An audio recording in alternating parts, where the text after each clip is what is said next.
Oke, Assalamualaikum warahmatullahi wabarakatuh. Perkenalkan, nama saya Rizky Mustafa.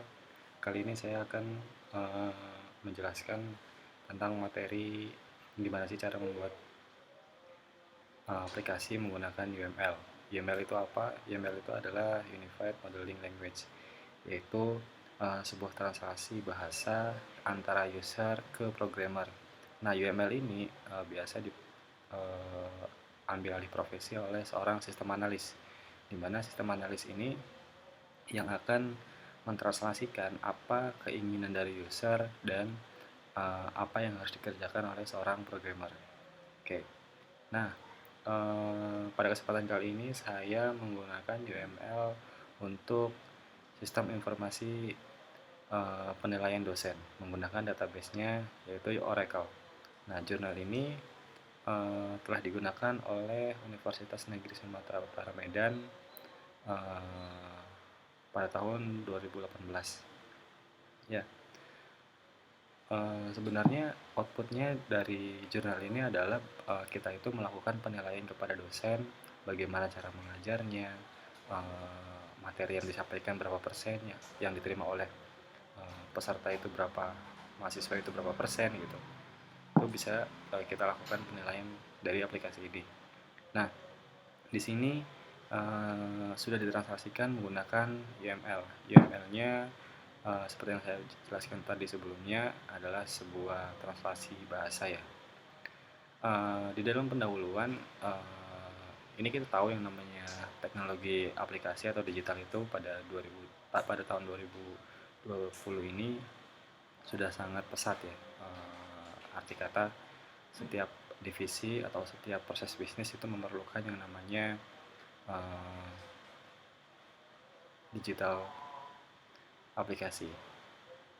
Nah, kenapa sih adanya harus UML? UML ini adalah standar yang digunakan oleh seorang sistem analis dalam mentranslasikan bahasa. Jadi bisa saja ketika apa sih yang diinginkan oleh user sama apa sih yang harus dikerjakan oleh programmer itu bisa aja nggak sesuai. Tapi dengan adanya UML itu seorang sistem analis mampu mentranslasikan apa yang diinginkan oleh user.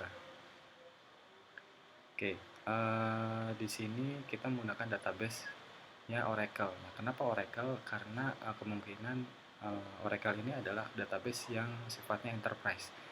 Ya, jadi sebenarnya banyak database yang bisa kita gunakan seperti Postgre, MySQL dan lain-lainnya. Tapi penulis di sini menggunakan database Oracle.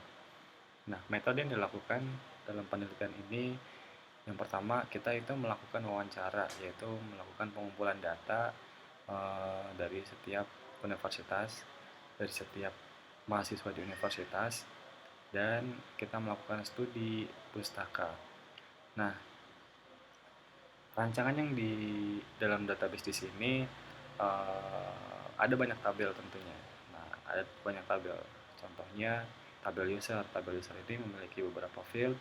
Ada ID sebagai primary-nya, username, password, nama lengkap, dan level. Level di sini itu biasanya digunakan untuk permission atau hak akses. Gitu. Ada admin, user biasa, super admin. Gitu. Nah, ada juga tabel tahun. Tabel tahun ini biasanya dipakai untuk menyimpan tahun akademik. Jadi tahun program pembelajaran itu disimpan dalam database periode gitu. Ada juga tabel dosen, ini biodata tentang dosennya, mengajar apa aja gitu. Ada juga tabel pendidikannya, terus penelitian. Di sini ada banyak tabel ya. Nah, di sini contoh implementasi UML. Di sini kita menggunakan use case diagram. Nah, maksudnya itu apa? Maksudnya di sini ada 3 aktor. 3 aktor di sini mempunyai hak akses yang berbeda-beda. Contohnya administrator. Administrator itu bisa mengakses sistem, tahun, dosen, pendidikan, penelitian, pengabdian, penunjangan. Tapi ketika dosen itu hanya dosen, pendidikan, penelitian, pengabdian, penunjangan. Nah, ketika asesor itu cuma sampai level dosen, pendidikan, penelitian, pengabdian, penunjangan. Jadi yang tadi di tabel user itu Hak akses itu bisa mendefinisikan apa aja sih yang, modul yang dapat diakses oleh tiga aktor ini. Nah, itulah tugas seorang sistem analis, mentranslasikan bahasa yang diinginkan oleh user dan apa yang harus dipikirkan oleh programmer ya seperti ini alurnya gitu.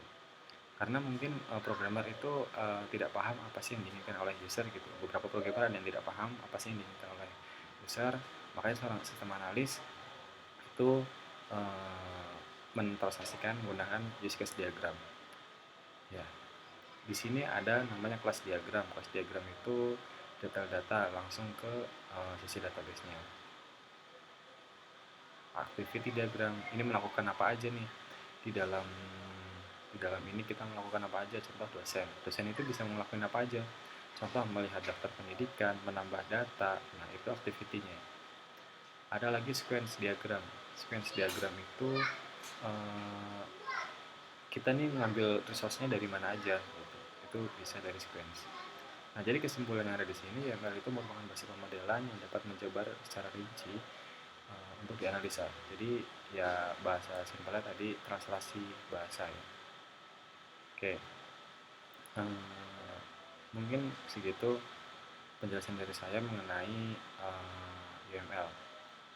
Untuk ringkasannya saya nanti submit di web kuliah. Terima kasih, saya Rizky Mustafa. Wassalamualaikum warahmatullahi wabarakatuh.